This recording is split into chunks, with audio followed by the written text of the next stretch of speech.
There's a poem by Helen Keller, who was blind and deaf, that particularly motivates and inspires me. It's simple but profound, and it goes like this.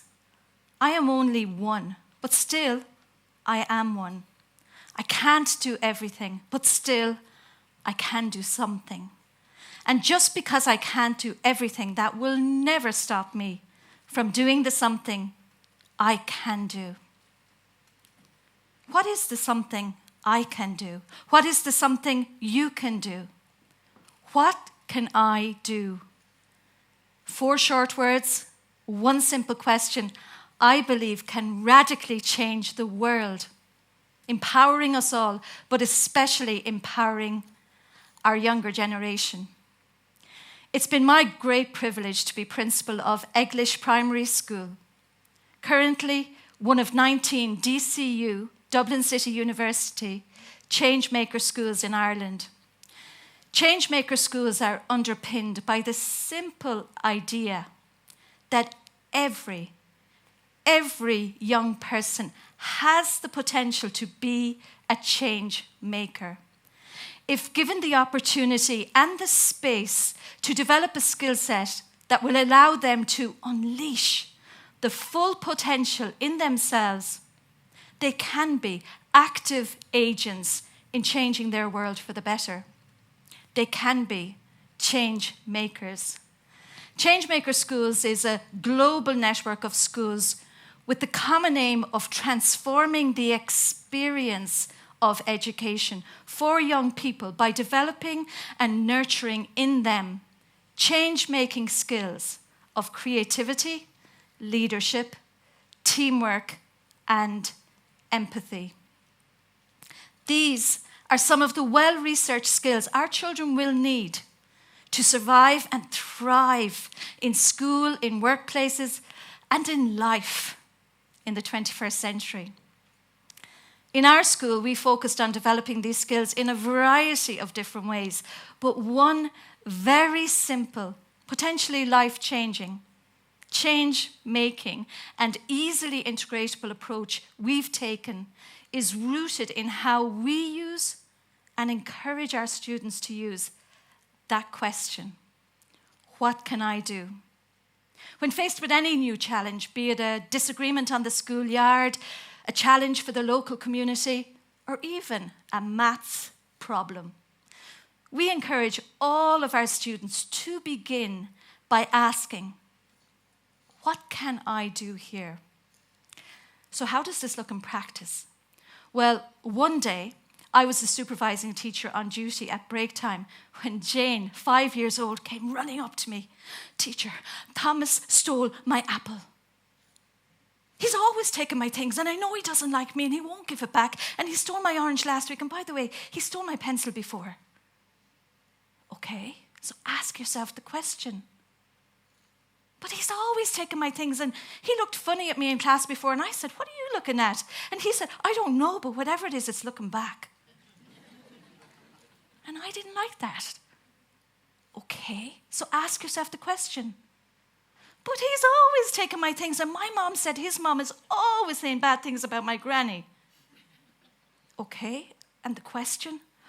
Oh, okay. What can I do? I can ask for it back. Thomas, can I have my apple back, please? Sure.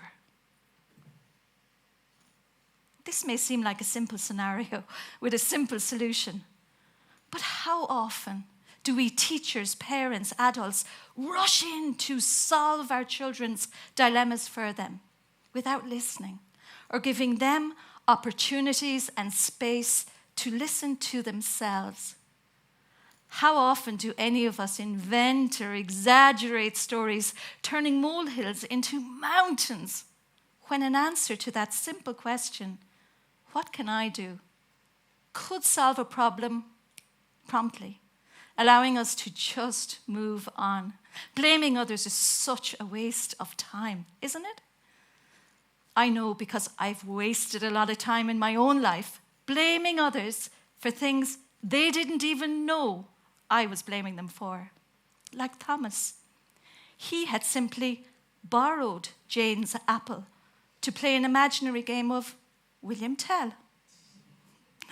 Another day on yard supervision, I spotted Jack, 6 years old, puffing, panting, and powering his way over to me. When Amy, 10 years old, one of our play leaders, stepped in and stopped him. "And where are you going?" she asked.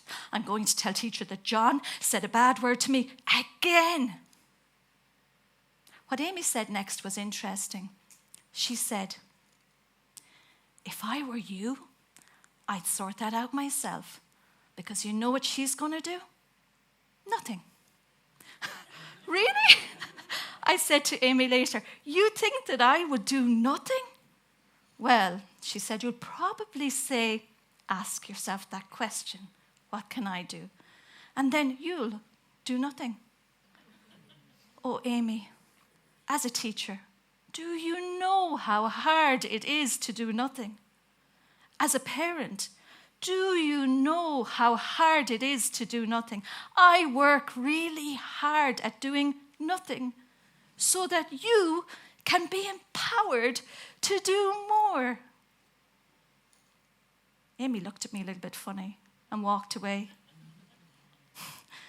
What can I do is somewhat of a loaded question, because it almost suggests that there is something we can do in every situation. Is there?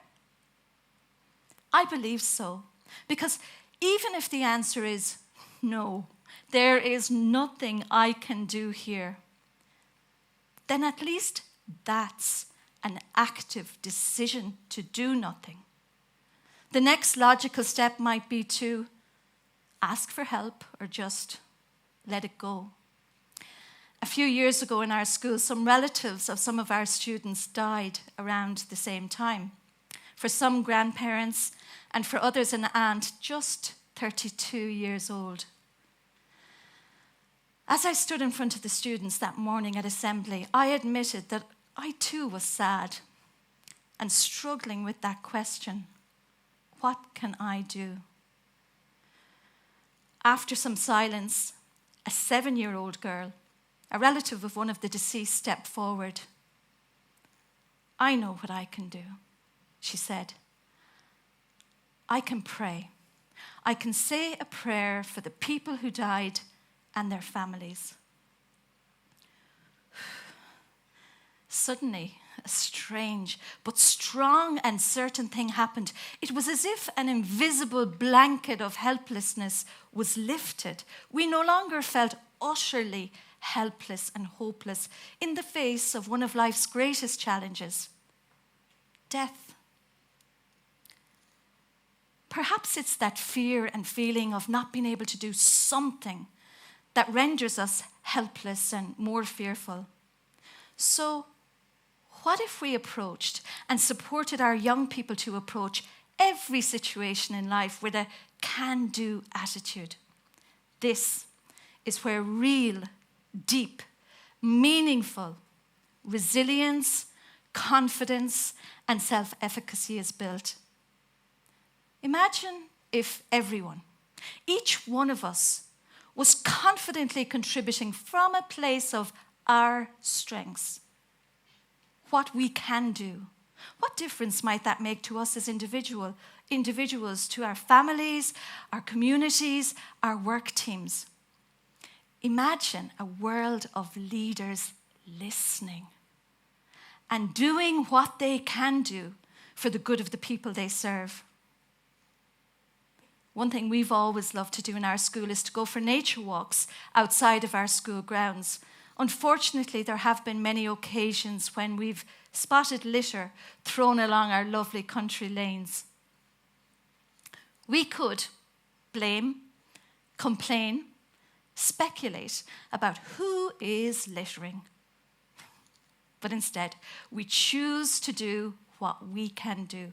And as we walk, we pick up whatever litter we can, repeating the mantra, "I make a difference." Exactly how much of a difference can picking up a few pieces of litter make, you might think. But it's like the story of the Starfish, where a little girl is walking on a beach where thousands of starfish have been washed up during a storm. As she walks, she picks up one starfish at a time and throws it back into the water. People are watching her in bemusement until finally an elderly gentleman steps forward. "Little girl, what are you doing? Look at all these starfish. You can't possibly make a difference." But unperturbed, the little girl picked up another starfish and, throwing it back into the sea, she smiled and said, "Well, I made a difference to that one." Our students know that our litter picking may or may not make a difference to the creatures that live in our local hedgerows. But even if it didn't, it makes a difference to us. We see our students grow in pride and confidence as active citizens when they do what they can do, saying, "I make a difference." Cast your minds back to your youth. We had little by way of material wealth, but I had the richest childhood. One of 7 siblings, we spent most of our days in the great outdoors, playing, exploring, and solving problems on a daily basis. Now, I'm not sure that my parents intentionally did less, but I know for sure that we were given space to explore more. Nowadays, we parents, teachers, grandparents, aunts, uncles, guardians, we can drive ourselves crazy sometimes, wondering, are we doing enough for our little ones? What if we are doing too much? Encouraging our children to ask, answer, and act on that question, "What can I do?"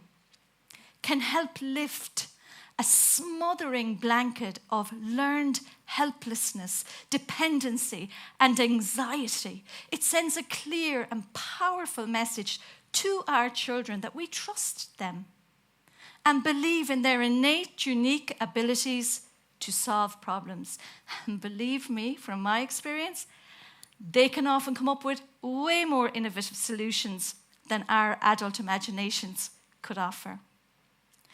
When I was first introduced to that poem of Helen Keller's 25 years ago, I was teaching children with severe to profound learning difficulties at the time. With so many obvious and complex needs, it was crucially important to help them discover and do that something they could do. Knowing that it takes a village to raise a child, today I'm simply suggesting that we adults intentionally and strategically do less so that our children may be empowered to do more of what they can do and more of what they can learn to do. So, take a break. Give yourselves permission to do less. Together, let's step onto the sideline. Listen.